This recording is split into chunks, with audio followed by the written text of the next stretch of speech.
Good evening, folks. This is Deb.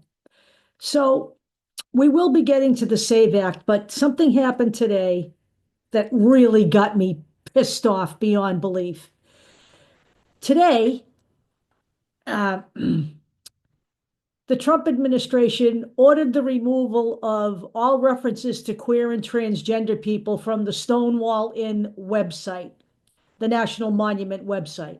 Now, I don't know how much you folks know about Stonewall, but without the queer and transgender community being referenced, there is absolutely no reason to have a Stonewall National Monument because it marked the beginning of a clear and organized gay rights movement in America. Make no mistake about this.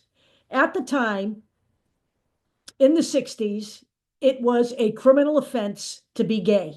Okay. And Stonewall wasn't the first gay bar that was raided by the police. It wasn't the first gay bar where entrapment was used by police and where gay people were subject to police brutality. I can name some for you. We have, places like the Pepper Hill Club raid happened in 1955 in Baltimore, Hazel's in Sharp Park, California in 56, Cooper's Donut raid in Los Angeles in 1959, Dewey's lunch counter sit-in in Philadelphia in 1965, Compton's cafeteria raid in San Francisco in 1966, the Black Cat raid in Los Angeles in 1967, and Stonewall, which started the entire organized gay rights movement, although gay people fought back against these raids prior to Stonewall, happened in the early morning hours of June 28th, 1969. Stonewall Inn was a popular gay bar in the Greenwich Village area of New York. It was that night that the gay community began to fight back at the police. And there were a series of what I would call rebellions and uprisings that took place at the Stonewall Inn between June 28th and July 3rd, 1969, over 6 nights. Now, the police call those events riots. They were not riots. The police used the term riots frequently during those years to justify police brutality. So let me make one thing clear here, okay? And I warned everybody that this was coming. There is absolutely no question in my mind that the fascist GOP would love to make homosexuality illegal again. There is absolutely no question in my mind that they would like to wipe transgender people off the face of the earth by whatever means possible. Remember, let's remember something here. Nazi Germany didn't start with exterminations. It started just the way it's starting right here, right now. Okay? There is no question in my mind that the gay community is in extreme danger in this country and that the trans community is going to be the target for the GOP. It's already been the target of the GOP in the months leading up to the election, but it's gotten more virulent as Donald Trump has resumed the presidency. And if you go to the YouTube video of this, and it will be up on YouTube, you will have an entire history of all of this, including all of the things that Donald Trump has done to the transgender community since he was reelected. And as I stated in an earlier video,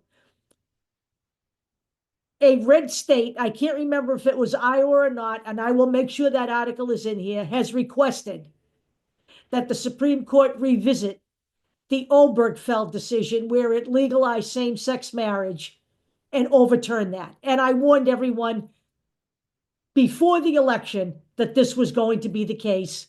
That was signaled by Clarence Thomas when they overturned Roe. So here's what I'm suggesting to you folks. Resistance like we had in the 60s, is required right now in America. We can no longer sit back and just wait for someone else to handle this for us. There has never been anything that has been achieved in the United States where the people haven't had to stand up. That's a fact. I don't know where everybody gets the idea that the Democrats have any power to affect any of this. They are the minority party. They are in the same boat we are in. That is why they are out there asking us to participate. AOC is asking you to participate. She's out there in videos every day telling you to organize in your communities. We are going to have to do this. The civil rights movement, the suffragette movement, those weren't people sitting back and waiting for politicians to give them something. They were on the streets. They were making noise. They were pushing their elected officials. Woodrow Wilson didn't give women the vote because he was a nice guy. He gave women the vote because women wouldn't leave him the fuck alone. Now, I'm telling you, we can either lay down and whine on social media and take this, or we can start fighting back. And I am suggesting to you that we need to do that. This is our country. There are 344 million of us, okay? And there are 535 legislators. We are in the majority, and we need to start acting like it. Now, they were already out on the streets at Stonewall today, protesting this. We need to keep this up. We need to get on the phone, call our legislators, and start pissing and moaning about everything that's going on in this country. They need to hear it from you, and you need to tell your story. Make it personal, because for me, this is personal. Okay? This is personal. This hits me where I live. Let's start acting like we are Americans, because we are.